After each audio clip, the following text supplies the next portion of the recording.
Blues jams. Let's talk about those.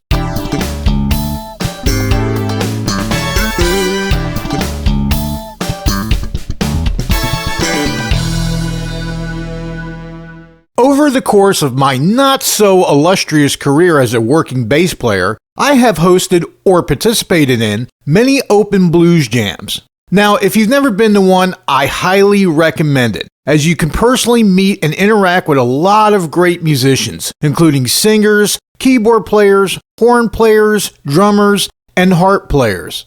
I mean harp players. But usually the biggest demographic represented at a blues jam is our six-string cousins, the guitarists. And there's a reason for this, because many blues guitarists believe the entire blues universe revolves around the guitar. And it's always interesting when a group of blues guitarists get around each other. Sure, they all look like they're getting along, talking shop about guitars, amps, and players, but really there's always this dynamic undertone present. Have you ever seen when dogs meet each other for the first time?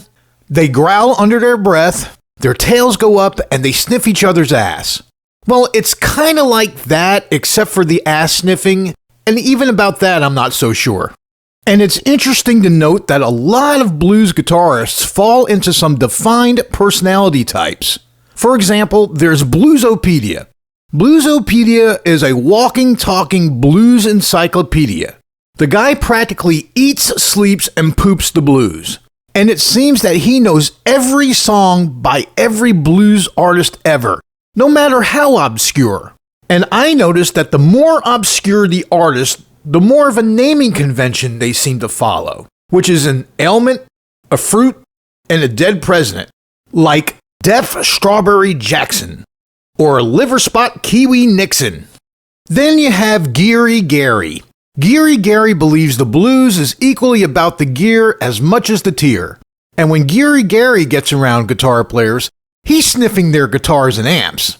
Geary Gary usually pulls up to a blues jam in a very expensive vehicle. He'll bring two guitars, an expensive vintage something or other, and an expensive new something or other. And he'll also bring a high-end boutique amp with the Instant Stevie button on it. And when it's his turn to jam, he'll start singing some song where the lyrics say, "I'm so poor, I can't pay attention." Look, I get that anybody from any social group or social class can get the blues. But there's been times in my life where I had to scrape the sofa to afford my next meal. So if you're gonna show up at a blues jam with a house mortgage's worth of guitars and amps, at least change the words to your songs. My baby up and left me. Took 3 of my Porsches. See, that makes more sense. Another frequent blues jammer is the hat with a Strat. Or it could be Strat with a hat. It works either way. Now, when the hat with a Strat shows up, an important thing to remember is that his guitar is usually always tuned down a half a step from standard tuning. So even though his guitar is not tuned in 440, he himself is often tuned to 420. And it doesn't matter what song you do, the more finely tuned to 420 he is, the more he can make any song sound like Purple Haze. Occasionally, you will get a visit from Traffic Jim. Traffic Jim isn't a guitar player. Traffic Jim plays some type of horn or woodwind, like a trumpet, trombone, or a saxophone. Traffic Jim has this uncanny ability to make any blues jam sound like a traffic jam. Now, I've talked to a lot of bass players who don't like playing blues because they believe it's repetitious and boring.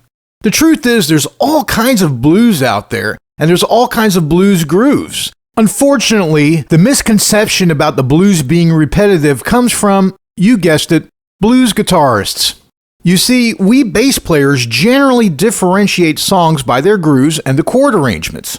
But there's a lot of blues guitarists out there that differentiate songs by the content of the guitar solos, regardless of the groove behind it. There was this one time I was on stage getting ready to start the jam set, and the blues guitarist sitting in is asking me if I know all these songs like they are all varied and different. But really, they were just all variations of the same theme. Even when he was trying to throw a curveball at me, it didn't really change anything. Look, not all blues jams are like that. I've been very privileged to play with some incredible players. Like I said earlier, it's a great way to meet and interact with other musicians, especially if you're looking for a band. Remember, you're auditioning them as much as they are auditioning you. I'm Rib13. Please like this video and subscribe to my channel, and thanks for watching.